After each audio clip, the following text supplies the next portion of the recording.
Fala, meus queridos, tudo bem com vocês? Aqui é o professor Alisson para mais uma aula de biologia. Gente, do céu, a gente está virando youtuber agora, né? É, Não é a mesma coisa que está presente aí, né? Vocês sabem disso. A gente está tentando se adaptar e tentando melhorar também. Ó, pro vídeo de abertura, melhorei um pouquinho a qualidade de imagem e de áudio. Durante a aula ainda eu não consegui corrigir o áudio, porque eu preciso de um microfone externo. Prometo resolver isso daí, beleza? Enquanto isso a gente segue com os recursos que a gente tem, né? Ó, a aula de hoje vai ser sobre citologia. Na aula passada nós vimos o quê? Que a célula ela é dividida em três componentes principais. Primeiro, membrana plasmática, citoplasma, onde estarão todas as organelas, e núcleo, que é onde vai estar o nosso DNA. Especificamente para a aula de hoje, nós vamos falar sobre membrana plasmática, certo? Vai ser o nosso foco da aula de hoje. A aula está um pouquinho mais extensa, mas porque tem muito detalhe importante. E olha só, célula é uma coisa que vocês precisam saber para o resto da vida, né? Especialmente para o resto de vida acadêmico de vocês, enquanto vocês estiverem estudando no ensino médio, para concurso, vestibular e etc. Então, assim, esse assunto ele tem que ser muito bem trabalhado, ele tem que ser muito bem compreendido. Então, eu peço que vocês foquem na aula. Primeiro, façam a leitura do texto, que o texto ele é complementar à videoaula, tá? A gente tenta falar com outras palavras aquilo que está no texto, às vezes o texto, a redação está mais perfeitinha, às vezes na videoaula está melhor explicado porque a gente acaba explorando algumas coisinhas a mais, além de mostrar, pontuar, etc. Então, primeiro faça uma leitura, beleza? Vejam a videoaula, muito importante. Tem gente que não está vendo a videoaula, tá? Inclusive, curte o vídeo, se inscreva no canal. Gente, isso é muito youtuber, né? Mas é uma forma da gente poder interagir e ver que vocês estão participando também, tá? Então é para fazer isso. E comenta também lá, deixa nos comentários o seu nome com a sua turma, tá? E está sendo validado como frequência. Estamos de olho, tá? Então, façam a leitura, vejam a videoaula, pause, volte o vídeo quantas vezes for necessário. Eu estou no grupo do WhatsApp para poder tirar as dúvidas, então façam perguntas lá para mim, mencionem com o arroba, tá? Mas não deixem de perguntar, beleza? Vamos para a videoaula. Bom, na aula passada nós vimos sobre o estudo da célula, né, que é a citologia, e um dos principais instrumentos para a descoberta da célula foi o microscópio. Esse daqui é um microscópio óptico, é o que nós temos no nosso laboratório, tá? Ah, Quando nós colocamos alguma coisa aqui no microscópio, a gente consegue enxergar parcialmente suas células, né? Esse daqui é um corte histológico de uma folha. O que é um corte histológico? Histológico vem de tecido, né? Histologia é o estudo dos tecidos. Então, é um corte de uma camada bem fina de uma folha. Tem que ser extremamente fino para poder ter a passagem de luz e poder visualizar as células.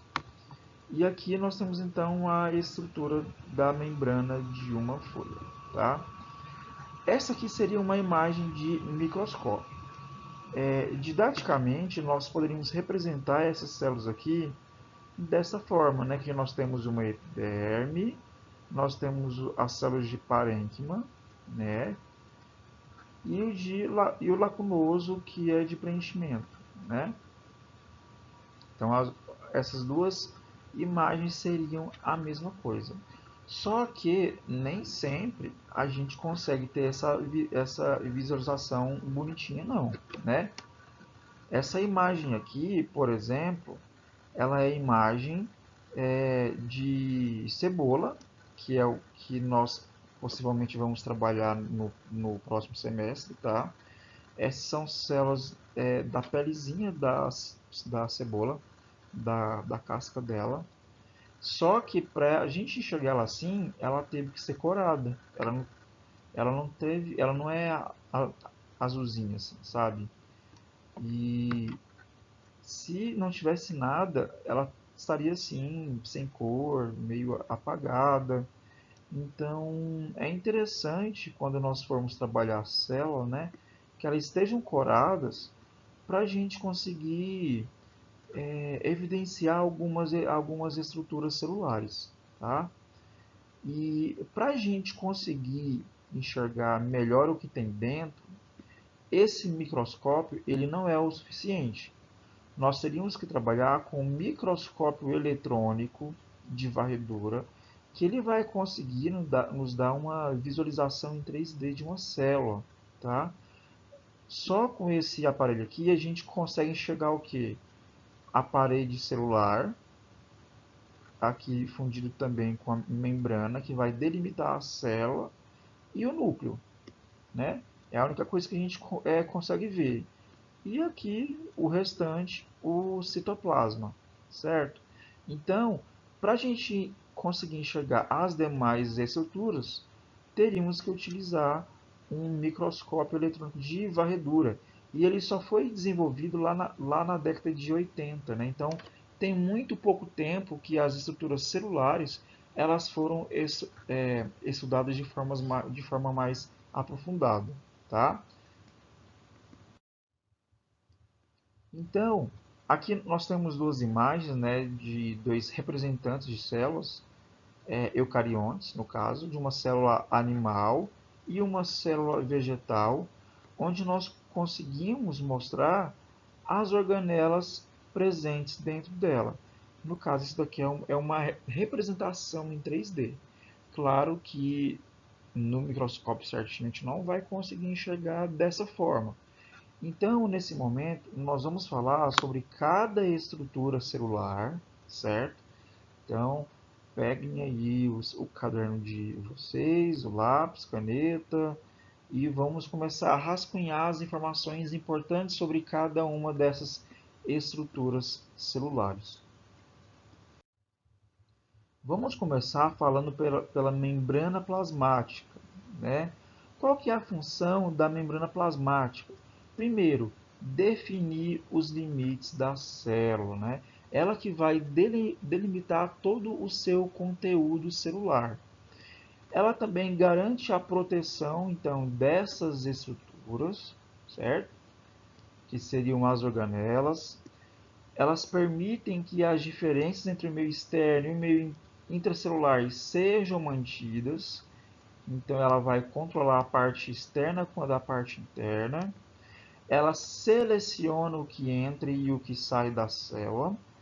Em virtude da capacidade de selecionar essas substâncias, dizemos que a membrana plasmática apresenta permeabilidade seletiva.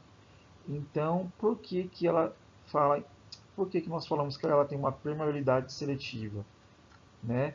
Porque ela consegue selecionar parcialmente o que entra e o que sai. E ela também consegue, né, captar sinais externos através dessas estruturas aqui que nós vamos falar agora. Bom, nós vamos entender agora como que é a composição dessa membrana plasmática. Ela é formada principalmente por lipídios e proteínas, tá? Os lipídios eles vão atuar garantindo a estrutura da membrana, certo? Enquanto as proteínas elas estão relacionadas com as principais funções que ela vai desempenhar, certo? Os lipídios mais abundantes que nós temos nessa estrutura são os fosfolipídios, que formarão uma bicamada. Os fosfolipídios, né, que é essa estrutura aqui, eles apresentam uma região que é hidrofílica e uma região que ela é hidrofóbica, sendo que a região hidrofóbica ela é voltada para o centro, da membrana e as regiões hidrofílicas, perdão, que são essas estruturas mais arredondadas, elas são voltadas para as duas superfícies da membrana, né, que é a superfície externa e a superfície interna, certo? Essa cabeça hidrofílica, ela é formada por um grupo fosfato e um grupo glicerol, enquanto essa cauda, que ela é hidrofóbica, ela é formada de ácido graxo, tá? Além dos fosfolipídios, nós também encontramos na membrana de lipídio, né? Os glicolipídios, que são essas estruturas aqui, e o colesterol. A função do colesterol é dar rigidez à nossa membrana plasmática. Então, quanto mais colesterol na nossa membrana, maior será a sua rigidez e menor a sua flexibilidade, né, da membrana. Então, a membrana plasmática ela é uma estrutura basicamente constituída de uma bicamada de fosfolipídios, né, com proteínas inseridas nessa camada. O modelo que a descreve atualmente é chamado de modelo do mosaico fluido. Por que ela é chamada de mosaico fluido? Né? Porque ela é constituída por uma série de proteínas inseridas na sua bicamada lipídica. Nós dizemos que essa membrana ela é fluida porque seus componentes eles são capazes de se movimentar pela estrutura, né? Não sendo uma estrutura completamente estática. Então, as proteínas e os lipídios, eles apresentam essa capacidade de se mover. Quando comparadas aos fosfolipídios, né, as proteínas elas apresentam uma movimentação mais lenta. Falando sobre o movimento dos fosfolipídios, ele tem dois tipos de movimentos. Ele tem um movimento lateral, onde o fosfolipídio ele pode então trocar aqui de lugar, ou então ele faz um movimento que a gente chama de movimento flip-flop. O que é isso? Ele consegue alternar no modo vertical, né? Que esse fosfolipídio ele consegue vir aqui para baixo e esse fosfolipídio ele consegue vir aqui para cima. Então ele consegue fazer isso daqui, ó, ir para cima e para baixo. A gente chama esse movimento de flip-flop. Ou então movimento lateral, né, que eles trocam de lugar aqui. Então eles têm essa capacidade de se movimentar, tá? Falando agora sobre as proteínas, né? As proteínas presentes na estrutura da membrana plasmática, elas desempenham uma série de funções importantes para a célula, né? Estando relacionadas principalmente com transporte de substâncias, comunicação entre as células vizinhas e também atividade enzimática. Lembrando que as enzimas são proteínas, tá? A depender da célula analisada, observa-se diferentes quantidades e diferentes tipos de proteínas, né? Nós podemos classificar as proteínas presentes na membrana plasmática em dois grupos principais. As proteínas integrais, tá? E as proteínas periféricas.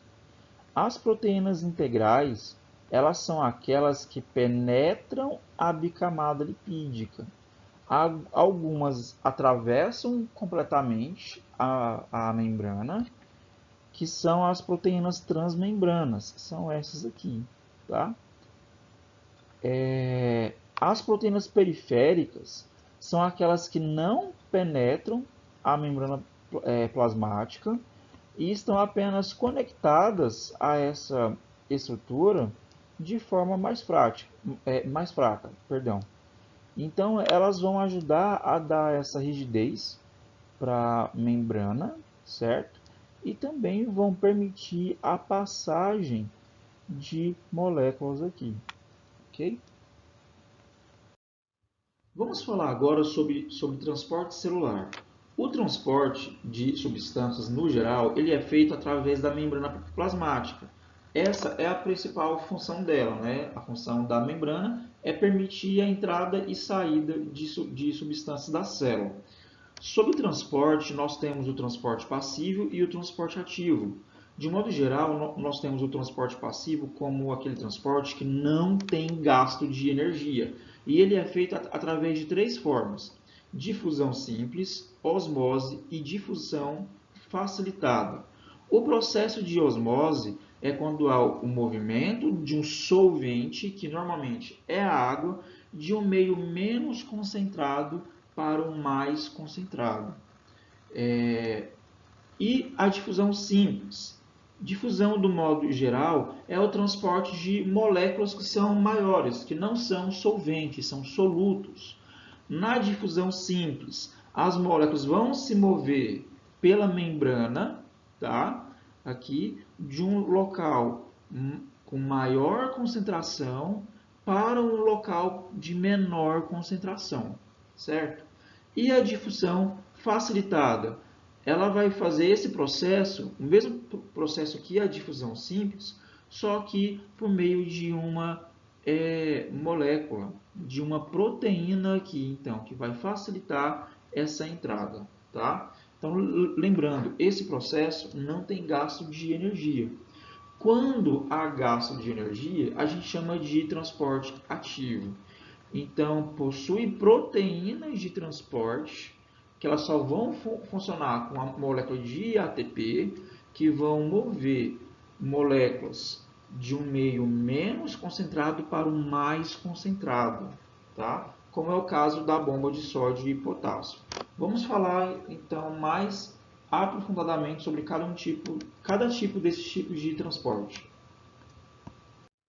Sobre transporte passivo, então nós temos a osmose, a difusão, que pode ser simples ou facilitada.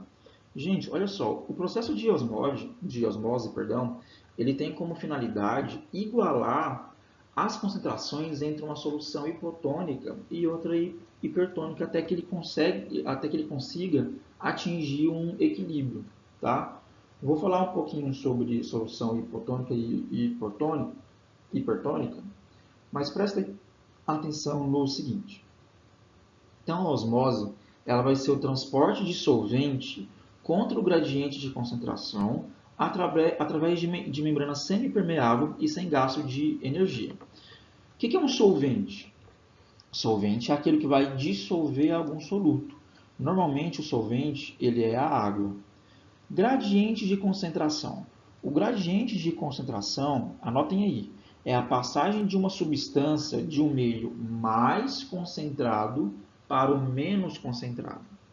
No caso da osmose, ele vai contra o gradiente de concentração, ou seja, a substância ela vai passar de um meio menos concentrado para o mais concentrado. Isso vai ser através de uma membrana que é semipermeável, como no caso da membrana plasmática. Por que é semipermeável? Porque ela controla o que entra e o que sai, tá? E lembrando, é sem gasto de energia, por isso que é um transporte passivo. Então, vamos entender através dessa imagem aqui. Primeiro, solução hipotônica é aquela que vai ter menos soluto. Solução hipertônica é quando tem grande quantidade de soluto. Então, vamos supor que nós vamos mergulhar uma célula, que pode ser tanto animal, como aqui as células das hemácias, como uma vegetal, como essa daqui. Quando a gente coloca essas células numa solução hipertônica, o que vai acontecer? Haverá uma maior pressão osmótica, tá? E de concentração de solutos. Então, no meio hipertônico, essas células elas vão tender a encolher porque elas vão perder água, né? Porque a água vai passar de um meio menos concentrado para um mais concentrado. Então, ele vai contra o gradiente de concentração, certo? E quando ele está numa solução isotônica, né? A solução isotônica é aquela que a concentração de soluto e a pressão osmótica elas serão iguais, né? Então, ela vai conseguir atingir o seu equilíbrio osmótico.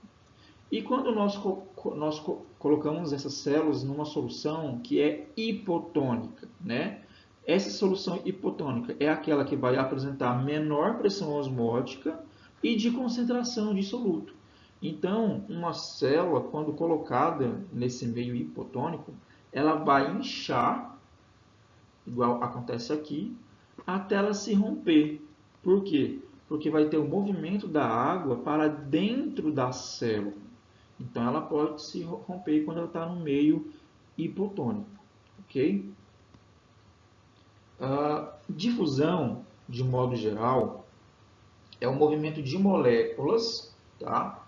Então, vai ser, no caso, o movimento de soluto, que segue um fluxo do meio mais concentrado de soluto, tá? Lembrando, contra o gradiente de concentração. Então, é do mais para o menos concentrado sem gasto de energia. Daí ele pode ser o simples e o facilitado. A difusão simples é sem a necessidade de proteínas de transporte. Ela ocorre com substâncias que podem ser lipossolúveis.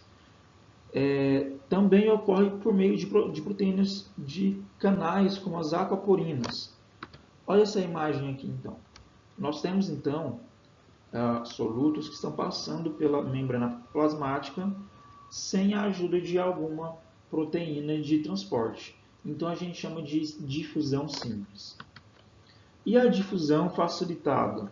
Ela vai ocorrer com o auxílio de uma proteína transportadora, que a gente chama de proteína permease, que ela se liga à substância e a transporta para dentro ou fora da célula, como ocorre com a glicose, por exemplo. Então, essa daqui é uma proteína permease que vai permitir, então, a passagem de uma molécula, especialmente a glicose. Tá? Falando agora sobre transporte ativo, nós temos de dois tipos: transporte ativo primário e transporte ativo secundário. O ativo, né, a principal característica dele é o que? A gasto de energia, tá? Pois ele se move contra o gradiente de concentração. Então, se ele é contra o gradiente de concentração, ele vai ter que gastar energia para poder se movimentar, né? Com o transporte ativo primário, nós temos a bomba de sódio e potássio. A bomba de sódio e potássio ele serve para manter a diferença de concentração dos íons no meio interno e no meio externo da célula. Tá? Ele está diretamente relacionado com a transmissão dos impulsos nervosos e da contração muscular, por exemplo. Tá? Em condições normais, a concentração de sódio ela é mais baixa dentro da célula. Vou trazer uma imagem para vocês. Olha só. Em condições normais, a concentração de sódio ela é mais baixa dentro da célula do que no ambiente extracelular. Enquanto isso, a concentração de potássio ela é mais alta dentro da célula do que no ambiente extracelular. Então, nessa situação, naturalmente, o sódio, que é o Na, ele entra na célula e o potássio, que é esse K, ele sai da célula por difusão, tá? Isso porque os solutos eles tendem a se manter em equilíbrio de concentração. Só que para realizar o seu metabolismo, a célula ela precisa manter as diferenças de concentração entre os dois íons. Isso quer dizer que o quê? Que o sódio, que é o Na, ele precisa se manter em baixa concentração dentro da célula e o potássio em alta concentração dentro, né? Então, as proteínas transmembranas, elas vão expulsar o sódio que entra na célula e busca o potássio que sai da célula, tá? Então, observa essa imagem aqui então, né?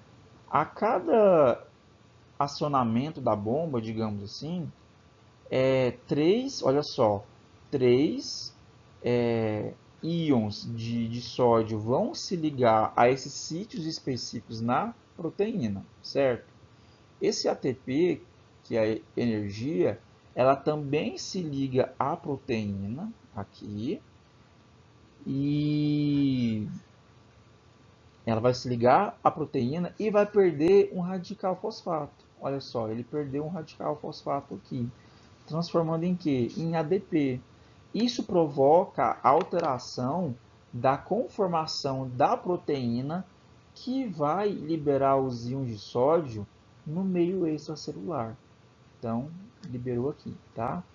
No mesmo momento que isso acontece, olha só, os dois íons de potássio se ligam à proteína transmembrana em seus sítios específicos, certo? Então, esses dois aqui.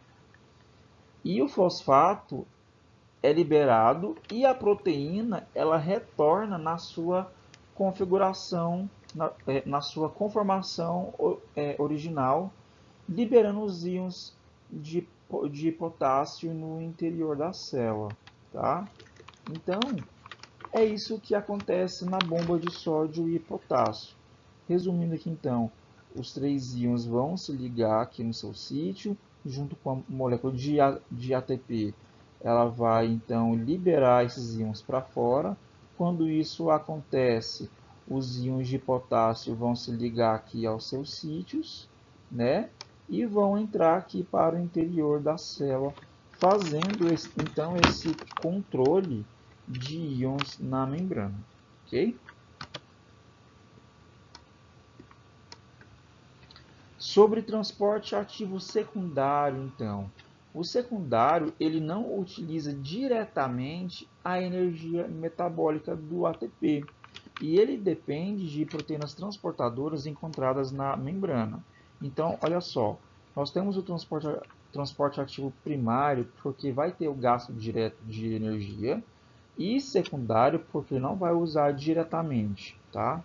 Nós temos três tipos de transporte ativo secundário: o em bloco, que é por vesículas, a endocitose e a exocitose. Vamos entender esses três olhando essa observação aqui. Primeiro, exocitose. O que é exocitose? Exo significa fora, para fora. Então, vai ser a liberação, a saída de uma substância da célula.